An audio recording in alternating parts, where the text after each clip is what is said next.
Salut à tous, voilà qui fait plaisir, XRP dans les meilleures augmentations des 7 derniers jours, meilleure augmentation aussi du top 12, même devant des Shiba et des PP qui ont moins augmenté dernièrement. C'est assez dingue, mais ça vient juste prouver que XRP est toujours vivant. Ça vient le prouver aux sceptiques en tout cas. Et donc on voit un XRP qui mène la danse sur la reprise du marché des cryptos en ce moment.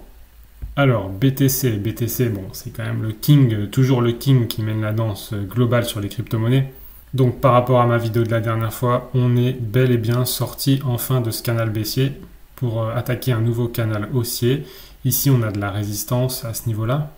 Donc c'est pas impossible qu'on vienne ranger légèrement ici entre ces deux niveaux pour, à mon avis, repartir à la hausse. Ici, chercher le plus haut de la dernière fois. Évidemment, ça risque de cafouiller à ce niveau-là. Donc à mon avis, on aura ce petit retracement pour ensuite aller voir des plus hauts. Donc tout ça, c'est évidemment très bon signe pour les altcoins. Et à mon avis, là, pour l'été, on est parti vers le haut jusqu'aux élections, à mon avis. Je vous donne mon sentiment, personne ne sait la vérité, personne n'a des dates précises, mais je pense effectivement que jusqu'aux élections, les cryptos vont monter, on n'aura pas de crash des marchés financiers jusque-là.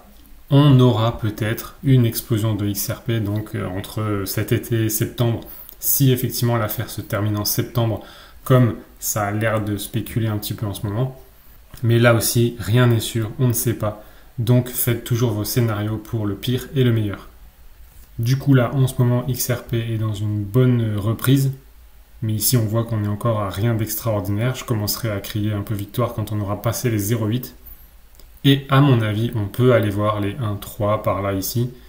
Et venir continuer la hausse si on a une bonne nouvelle côté SEC versus Ripple.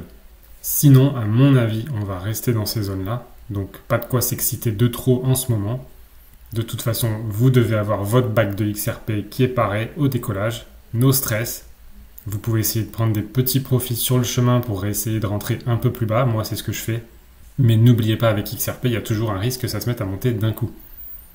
Alors, j'ai des réels experts XRP en commentaire de mes vidéos qui disent que XRP est dans le top 10, donc il ne pourra jamais faire x100 de sa vie.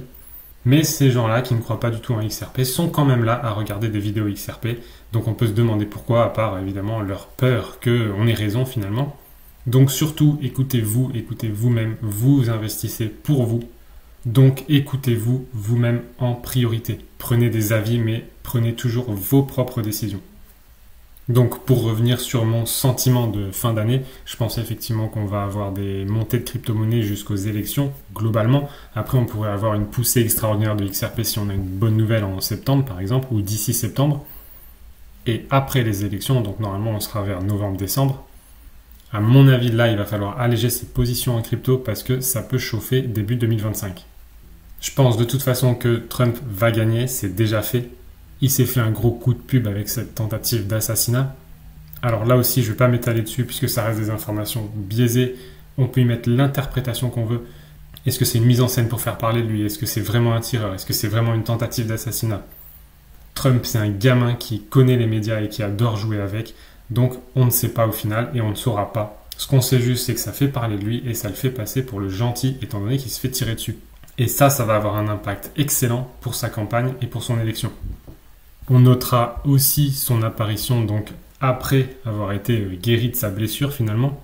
On notera son apparition avec un énorme pansement. Je pense que la médecine sait faire beaucoup mieux que ça pour un homme d'État, pour qu'il ait l'air moins con. Mais là, l'objectif, c'est d'être vu, c'est de rappeler aux gens qu'il s'est fait tirer dessus. Et c'est de rappeler aux gens que c'est une victime et un gentil. Donc tout ça, pour moi, c'est peut-être une grosse manipulation, mais on s'en fout au final. Ce qu'il faut lire dans tout ça, c'est surtout que Trump a déjà gagné et va passer. Donc, à moins qu'il se prenne une balle dans la tête vraiment d'ici là, et là, on vivra une autre histoire. Mais pour l'instant, tant qu'il reste en vie, à mon avis, c'est déjà gagné pour lui. De toute façon, face au sénile de Biden, je comprends même pas qu'il y ait encore des Américains qui puissent voter pour Biden. Alors, probablement qu'ils votent contre Trump, puisqu'il n'y a pas vraiment d'autres candidats à côté. Mais qu'un président comme Joe Biden soit toujours à la tête des États-Unis et que des gens puissent continuer de voter pour lui, je trouve ça juste aberrant. Mais bon, c'est la vie. Et c'est pas mes affaires de toute manière.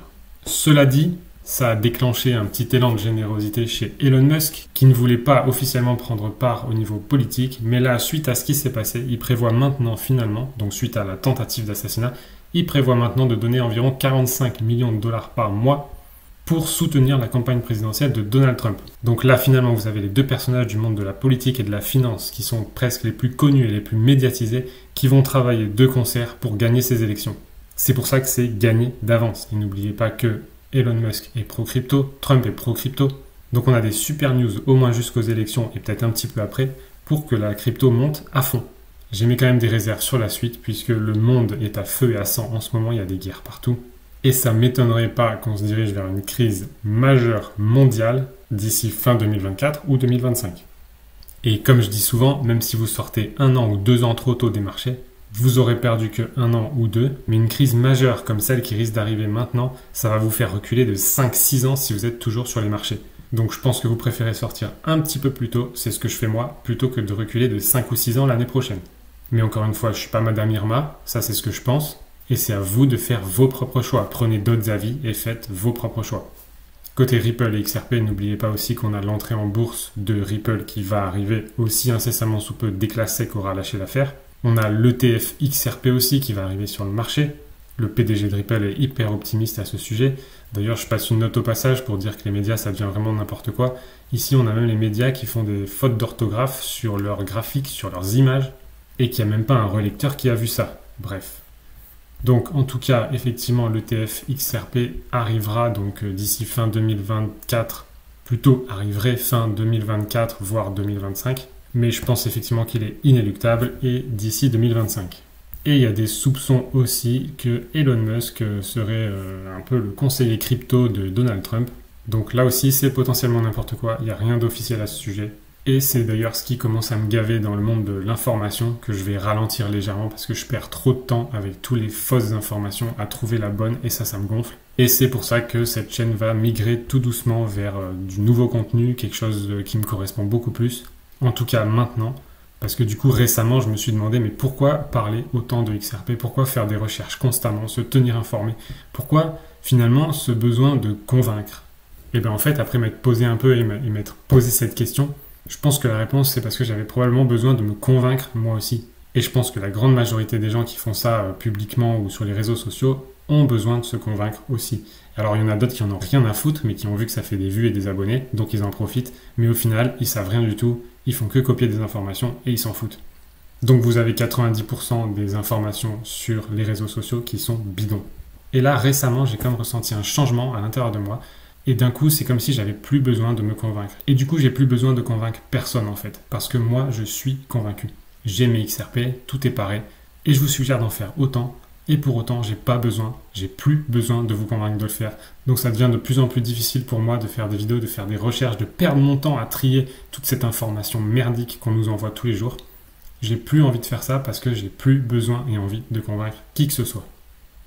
Et encore une fois, ne me faites pas dire ce que j'ai pas dit. Justement, j'ai ce sentiment au fond de moi parce que je suis maintenant pleinement convaincu. Pour moi, c'est la techno de demain. Pour moi, ça va exploser. Pour moi, ça atteindra les prix dont on a parlé. Et il y a juste à être encore un petit peu patient. Du coup, il se peut que je parle un peu moins de XRP. Je ferai toujours des récaps, mais ils seront moins agressifs. Et je continuerai de répondre à vos questions à ce sujet. Mais je ne ressens plus du tout le besoin de le faire. Je vais sûrement parler de plein d'autres choses, de stratégie, de trading, d'automatisation. Créer des petits outils pour vous faciliter la vie, pour me la faciliter d'abord. Et augmenter nos chances de gagner. Trouver de l'or numérique en fait pour vous en faire profiter. Bref, c'est tout ça qui me plaît et c'est ça que je vais faire. Et quand XRP aura explosé, on fêtera ça. Mais en attendant, j'ai ce besoin de me convaincre ou de convaincre les autres qui est complètement parti. Et donc, j'ai plus envie ni la force de trier toutes ces informations bidons qui traversent les médias. Et étrangement, certains pensent que je n'y crois plus. Et ce que je dis là va probablement générer encore plus de doutes dans ces têtes-là. Mais sachez que justement, je n'ai jamais été si convaincu. Tellement convaincu que je ne ressens même plus le besoin de convaincre qui que ce soit. Mon pourcentage de crypto le plus important aujourd'hui, plus de 40%, ça reste XRP et ça le restera longtemps. Et j'ai aussi des actions Ripple. Alors pour ceux qui veulent continuer à perdre du temps à trouver 10 news par jour, qui disent n'importe quoi, qui spéculent dans tous les sens, il vous faudra aller sur une autre chaîne putaclic parce que ce sera pas là. Par contre, pour tous ceux qui veulent continuer à avoir une vie et avoir des news importantes quand il y en a, bienvenue ici, ce sera parfait pour vous. Aujourd'hui, je suis assez dégoûté de l'information, il y a de plus en plus de contenu falsifié, modifié, truqué. Et juste pour faire le tri de tout ça, ça me prend trop de temps, j'ai plus envie. Les news aujourd'hui, c'est comme une série télé. Vous savez, quand une saison ou un épisode se termine de manière dramatique pour que vous ayez envie de regarder le suivant, mais c'est juste pour vous donner envie de regarder le suivant. Parce que généralement, derrière, il se passe rien. En 1 minute, ils vous enlèvent tout le côté dramatique qu'il y a eu à l'épisode précédent. C'est juste pour vous faire consommer de l'information. Mais au final, il se passe rien. Quasiment rien. Bah là, c'est pareil. Donc je vais revenir à du plus utile, du plus factuel et du plus productif. Toutes ces news, ça fait juste perdre du temps à tout le monde, mais personne s'en rend compte. Qu'est-ce que je vais raconter d'autre? Bah vous verrez, et moi aussi. Et je terminerai par cette petite news aussi qui me fait rire, qui est la preuve que ce monde scientifique, journalistique, les news, tout ça c'est falsifié, c'est pour manipuler et c'est n'importe quoi. Ici on a un article du Monde qui est super bien fait d'ailleurs, hein, il est très joli, voilà, ça défile, on a une petite courbe qui monte et il nous explique en quoi on est pleinement responsable du réchauffement climatique actuel et que c'est l'industrialisation, notre consommation, etc. qui font monter la température de la planète. Donc en gros un bel article pour nous faire culpabiliser, pour que les taxes écologiques aient tout leur sens, pour nous en prendre toujours plus, pour nous manipuler toujours plus et pour nous faire toujours culpabiliser. Là aussi, ne me faites pas dire ce que j'ai pas dit. Je suis contre le gâchis, je suis contre la surconsommation. Je suis contre le fait qu'on essaye de coloniser d'autres planètes alors qu'on n'arrive même pas à résoudre nos problèmes ici sur Terre. Tout ça, c'est du gâchis d'argent, de ressources, de pétrole, de tout ce que vous voulez. Je suis globalement contre le gâchis et la surconsommation. Mais pour autant, il faut arrêter avec ce discours qui nous dit que c'est à cause de nous que la planète se réchauffe. Pourquoi je dis ça? Parce que justement, à côté, vous avez un autre article qui ont l'air de rien, qui ne sont pas connectés. Mais la science a dit son mot dans les deux cas. Et ici, en fait, avec la fonte des glaces, des objets mystérieux sont retrouvés dans les Alpes. Donc, en gros, du fait du réchauffement climatique qui est notre faute, les glaciers fondent et on retrouve des objets divers et variés dans les Alpes, qui pourraient dater de l'Antiquité romaine, voire du Moyen-Âge, voire même certaines reliques d'avant l'an 0, donc il y a plus de 2000 ans. Et donc, sans que personne ne le remarque, en fait, ces deux informations s'opposent totalement, puisque ça veut dire qu'il y a plus de 2000 ans, et même il y a 500 ans, sur les Alpes, au niveau du réchauffement climatique, la planète était plus froide et a généré des glaciers qui ont recouvert la vie telle qu'elle existait à cette époque. Ça veut dire que dans le passé, il a fait plus chaud, au point qu'il n'y avait pas de glaciers à ces endroits, au point qu'il y a eu de la vie, des gens qui ont laissé des artefacts et autres objets de leur vie, puis il y a eu une période plus froide, où des glaciers se sont formés par-dessus, et aujourd'hui, la planète se réchauffe à nouveau, ce qui va faire à nouveau fondre ces glaciers. Sauf que, il y a 500 ans ou il y a 2000 ans, quand ces glaciers n'étaient pas là et que la planète était plus chaude, on n'était pas là avec toute notre industrialisation, toute notre surconsommation. Donc finalement, aujourd'hui, on est encore dans un état où il y a plus de glaciers qu'à l'époque, et à l'époque, il n'y avait pas l'industrialisation. Du coup, ça veut dire clairement que l'industrialisation n'est pas responsable de la température de la planète. Tout ça, c'est de la manipulation dans un but précis, politique et financier pour vous faire agir d'une certaine manière, pour que vous ne vous rebelliez pas contre les taxes carbone, dont d'ailleurs nos dirigeants en ont absolument rien à foutre. Quand on voit la thune qui est probablement gaspillée pour mettre des JO en place à Paris ou encore faire un feu d'artifice sur la Tour Eiffel comme il y a eu le 14 juillet, c'est pour dire que nos politiciens mettent l'importance là où ils ont envie et ils font en sorte que la population soit manipulée pour que tout ça ait l'air normal. Tout ça, c'est des gros mensonges et ce genre de news le prouve, donc réveillez-vous. Et moi, je vous laisse méditer là-dessus et je vous dis à très vite.